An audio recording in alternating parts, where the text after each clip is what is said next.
Subscribe कीजिए हमारे channel को, बेल आइकॉन दबाना मत भूलें।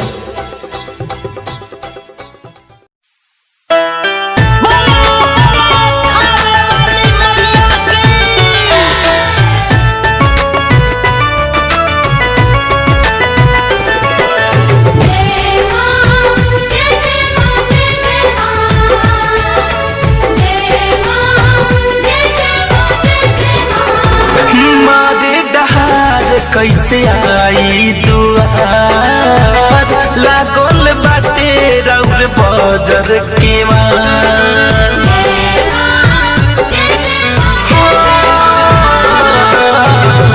मारे डहार कैसे आई दुआर लागल बाटे रउर बजर के मार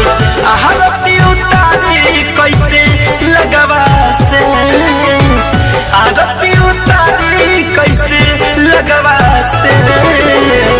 डर लागे माई राउर बघवा से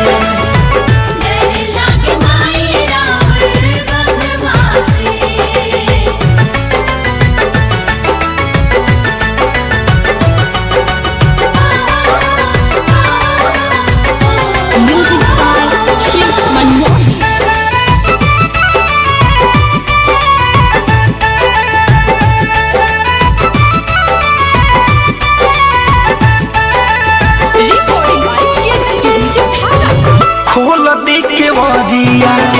सुनो ये मयरिया दर्शन करे खातिर आइल बापू जरिया ए माई हाँ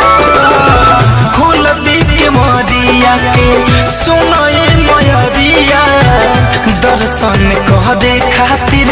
आइल बापू जरिया खारा भइल बाटे सब अगवा से खारा भइल बाटे सब अगवा से डर लागे माई राउर बघवा से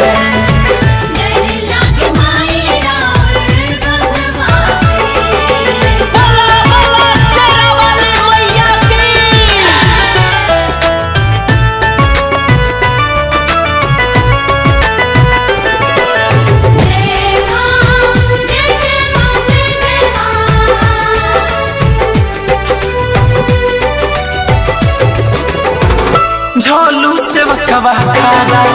भइल कर जोर हो ए माई देखत रहिया हो गइल भोर हो झोलू से वकवा खारा बात कर जोर हो ए माई देखत रहिया हो गइल भोर हो धनंजय के छाया दे दी